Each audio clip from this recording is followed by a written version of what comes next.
Welcome to the Business Building Blocks podcast, where we talk about struggles and celebrations that leaders and entrepreneurs experience on their journey to success. I'm your host, Kristina, and I'm passionate about helping you achieve massive amounts of success at work and at home. We'll talk about all things people and organizational wellness, share relatable stories, and feature insightful guests because quality people and processes are at the heart of every success story.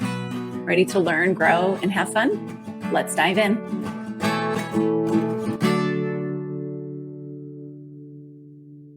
Hello, and welcome to the Business Building Blocks podcast. I'm your host, Kristina Schmitt. I'm going to say a couple of stories to introduce today's topic to kind of set the stage for something that I've said probably before, but hopefully will give you a different take on how you can help your team members and how you can help yourself be more efficient, better problem solvers, and really just help to develop people well. So story time, scoot in, settle down. I'm going to tell a couple stories. Back in, I'm going to say, I think it was eighth grade, I was taking algebra. Up until that point, I had been pretty good at math, but something somewhere in the 6th, 7th grade, I started to feel a little bit like it's kind of challenging, or it got a little challenging, but yet I still liked it. So I was good at math, right?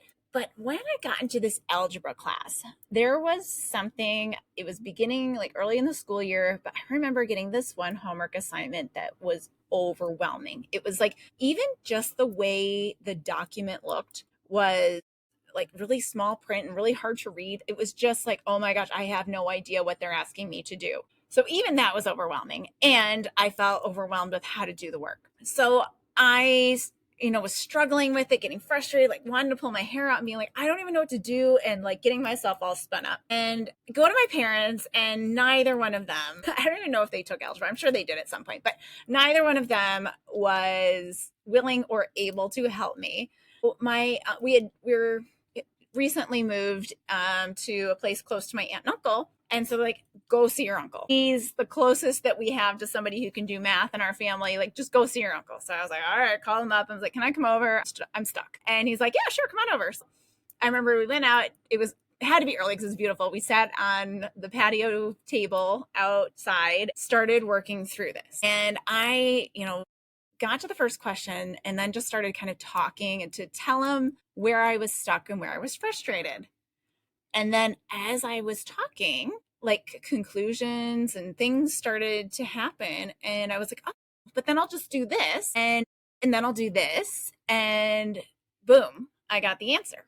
And then, so, okay, let's move to the next problem. So we moved to the next problem. And then it just it all became clear. And it really, I was oh my gosh, I can do this work. And honestly, it set me up for that year of algebra and really all the other 8 years more of math that I probably had to take. It set me up with confidence with it. And he and I literally were just talking about that this week, because he's I still remember when you came over and you just talked it through. And he's I literally did nothing. I just sat there, you talked, and it all just came together. This is a concept that I think is underutilized or even underappreciated in a lot of settings. So to kind of take this further, I don't think, I kind of realized what happened, but I didn't understand what happened. I was 13, right? Move forward many more years. I was working and traveling around. We were living in Europe at the time and traveling around a couple different places. And so the people that I would meet up with, my travel buddies, they used to laugh at me because I would come out and ask a question, continue to talk, ask myself another question, and eventually come up with my own answer. And they would it became the running joke. They're well, you're just going to basically talk through, answer your own question, and then come up with the solution and leave. So they're always good talk, good talk. So again, I had no idea what was happening, why that was operating that way. But then I had a boss who I would go to him, I think to do this same practice, but he said to me, he's why do you always have to come and ask me questions? And I was taken aback by it. And I was like, I don't know why I have to ask you questions all the time. And it eventually came to where I wasn't asking him questions, but I got back to that same feeling that I was feeling in 8th grade with this algebra homework, that I was just spun up. I was like, I don't know where to go next, because I wasn't going and asking the questions and essentially verbally processing what I needed to go through in my brain. So this is really the premise of coaching, where coaching is, we do coaching because, well, the whole premise behind it is that we hold the answers in our mind. We know how to do it, but we just need to talk it through, maybe have some prompting questions from someone else, and maybe a bit of guidance, but typically not even that much guidance, but just some questions and some back and forth to really make all these conclusions and things come together as a whole. And I recently learned something from one of my clients. I'm working with some software developers, and they call this concept the rubber duck, because they're saying, sometimes you just have to talk things through. You're working on something, you have to talk it out loud, and it literally could be a rubber duck. And I was like, this is essentially what I do for a living. And they're like, oh, okay. And so all of these instances, what we're doing when you can do this for a team member, you're actually helping them to problem solve, but you're helping them to clarify things in their brain, and you're giving them so much confidence to be able to do it on their own again. So the question that I want to pose is, how many of us are doing this? How many of us allow people to do this with any kind of problem? I do see it a lot in technical industries, where a technical designer or like a software developer, where people will they'll spitball things together, but really any problem, people problems, it's helpful to do strategic thoughts. Any kind of problem solving that you might have is going to benefit from this verbal interaction. And again, I don't think that people do this a lot, or they sequester it to these coaching sessions, these one-on-ones that I talk about all the time, and they don't need to stay in that scenario. There's a whole different type of coaching that we can do that is this kind of impromptu, I just need to process sort of coaching model, or coaching sessions, or just conversations, or really just listening, because that's all my uncle did that day, was just listen to me verbalize my thoughts and get something out there so that connections could then be made and a solution could be found. So why does this work? There's a couple of reasons. Number one, your brain operates differently when you're speaking versus when you're just running through ideas in your head. So think of a time when, or just start doing it now. Think of a problem you have and sort it out just in your brain without verbalizing any of it. My brain might work differently than yours, but if your brain works anything like mine, you're going to start down one path, leap over here, jump back to this way, circle around, think about lunch, then jump over here, remember an errand you have to run, then go back to where you started and go around in circles again. Like, you're going to go to many different places because your brain is capable of having many different thoughts at the same time that are just jumping up. But when you have a conversation, you have to get it out of your mouth, right? So it has to go through the translators in your brain. I'm not a brain scientist by any stretch.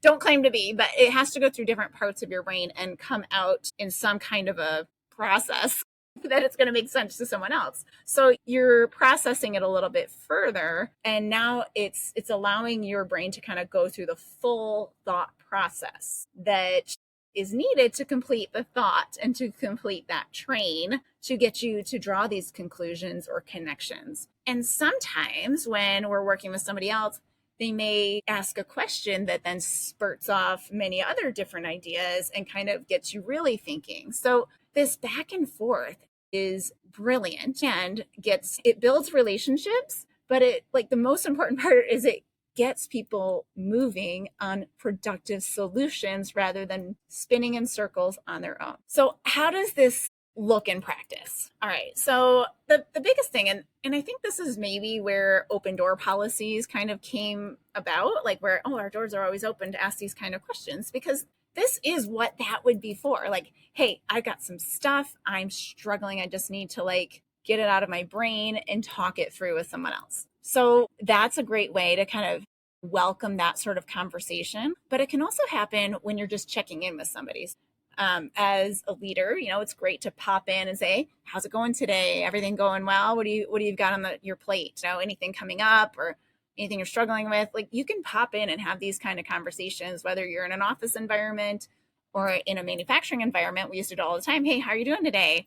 In the shop floor. How are you doing today? Oh, what's going well? Oh, looks like you're making here. Any problems? Anything coming up? Just start asking little questions like that. Things come out. We find problems. We solve problems. And that's what our jobs as leaders are, is to help people find the problems and help them solve them, right? We're not meant to always solve everything. So keep that in mind. So these conversations, these sporadic coaching conversations or impromptu coaching conversations are huge for that. So as a leader, it's important to make sure that you're allowing that to happen. So if you have somebody who comes to you with questions a lot, you might have to check yourself a little bit, and you might have to say, they may not be looking for an answer. They may be looking for an ear. And in fact, even if they are looking for an answer, they're going to benefit more if you're an ear for them.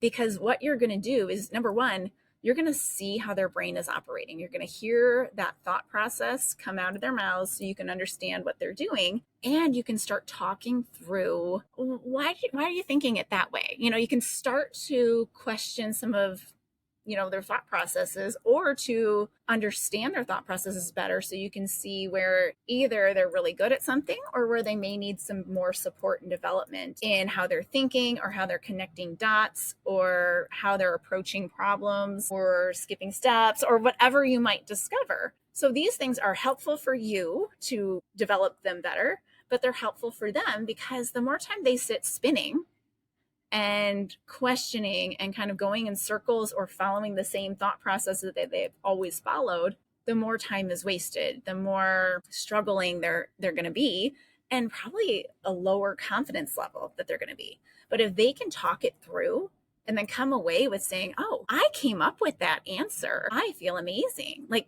when I walked away from that algebra homework night, I felt so good. Like, literally, I was 12 or 13 at the time. Like, I was early 8th grade, however old you are in that time. Like, I still remember that. And I am a long ways from 12 or 13. So it's many, many years later, I am remembering that still. And I'm remembering that feeling. And I'm remembering the fact that I still really like math, even though I don't use it much, but I still like it. I love algebra. I think it's super fun. Before that conversation I had in my head, it was hard.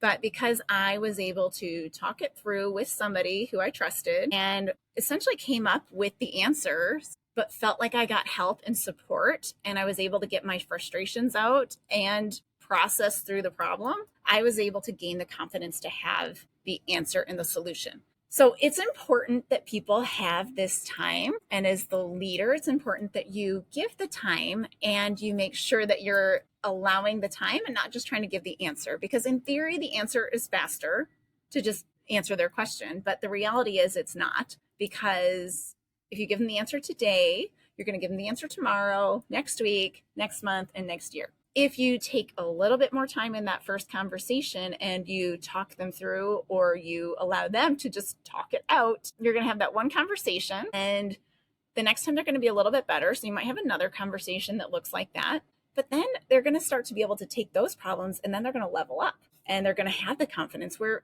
they may not need the conversations as often, because it's only in more complex situations that you need it. So I know I personally use this all the time. So leaders, you probably need it too. There are some ways that I fake it when I don't have an ear. So a couple of those ways can be journaling it out if it's like a written sort of problem or something that you need to think through. So journaling and writing. My most favorite way, like when I'm planning sessions or something like that, is to get on a big whiteboard or my flip chart paper and just start kind of writing it out, because it's still going through a process to kind of come through here and to coherently get out. However, I still think that talking it out is better and is most certainly more efficient. So again, I also utilize friends and family members. So I just last week utilized my mother. I was talking through an accounting problem. Like I was stuck. I was spinning in my head. I was like, how do I do this? And I could feel it. I could feel it right there. But I was like, I cannot figure this out. I went and I talked to my mom just randomly. I was like, I'm just struggling. I can't figure out what to do. And as I was talking, I was like, oh, but if I do this, then this, then this, it all works out. And then I did check with some actual people that know what they're talking about. And I was on the right track, most certainly. So I was there's more technical things to do, but I definitely had the right concept figured out just from talking to my mom, who does not know how to use accounting software or anything about accounting, to be fair. She was a kindergarten teacher for many, many years. So it can help just to get things out of your mind and out of your brain. So as a leader, it's important to find those resources and those helpers for you so you can do the same thing. Because think about the decisions that you're making. If you're the top level of your organization, you have to set this whole strategy, the strategic direction, which sometimes you can do with your whole team. And in a lot of ways, when we're building a strategy for a company, I most certainly want the top team there to be working through that strategy session to make sure that all the inputs are in there. But there's times when it's just the leader has to strategize and has to make certain decisions around the direction of the company or around the direction for themselves. And it can be helpful to have your bank of people that you go and see, right? So it can be a spouse, it can be a friend, but if you're finding yourself doing it or needing to do it quite often, it is worth having a mentor or a coach or somebody that you can go to and you're not burdening them as well. So as a leader, it's your job to do that. As a coach for my clients, it's my job to do that for them. So finding those people in your life, and it might be different people for different situations because you might actually need advice in there as well and learning. But finding those people and having them kind of at least in your brain, if not actually written down and maybe some kind of an agreement with, it can be invaluable. So if you're a leader and you're looking for that for yourself, I have a new coaching program that I've started out where you can have this kind of bounce off conversation where you're verbalizing it. And we're calling it an asynchronous coaching program. And literally what you do is you've got unlimited kind of access to me. It's just not going to be in a face-to-face sort of situation. But you can get on Slack and you can do a video or you can do a verbal, like just hit the go button and just start talking and verbalize out what's happening and then send it off. And I can respond in some way with either the video or typing or whatever makes sense, whatever is needed at that time to get that information kind of back and forth. And it's so awesome because you're able to get it out of your brain. And as you're speaking, you will hear these conclusions and these questions, and you'll hear yourself start to kind of spit things out and build pieces together. And again, all these conversations can be enhanced with a back and forth sort of conversation to connect more dots, spur more ideas, and keep things moving forward. So if that's something that interests you, reach out to me. I've got a beta program starting, so you get even more, so we do get more one-on-one access because we're checking in to see what works. We're going to be doing some training sessions monthly, recording those so they're there for the future, and a lot of little extra things as we're helping things out. So reach out to me if you're interested in that. There's going to be a link in the show notes to get more details on it. But overall, I just want to raise awareness of this external processing need that we all have and how we can benefit ourselves personally, professionally, our businesses and our teams and our clients with allowing that time and that space to let people talk things out, verbalize them, and start drawing their own conclusions. It builds confidence. It gets people unstuck from spinning.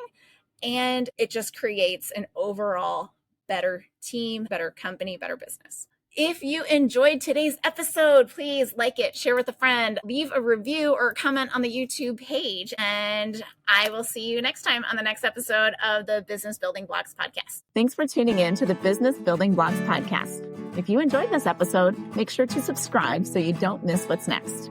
If you found value in our conversation, please leave a quick review, like, or share. It helps us reach more amazing listeners like you. For more resources and insights, visit KristinaSchmitt.ca, where you can find tools and support to empower your leadership journey. Thanks again for listening, and we'll see you in the next episode.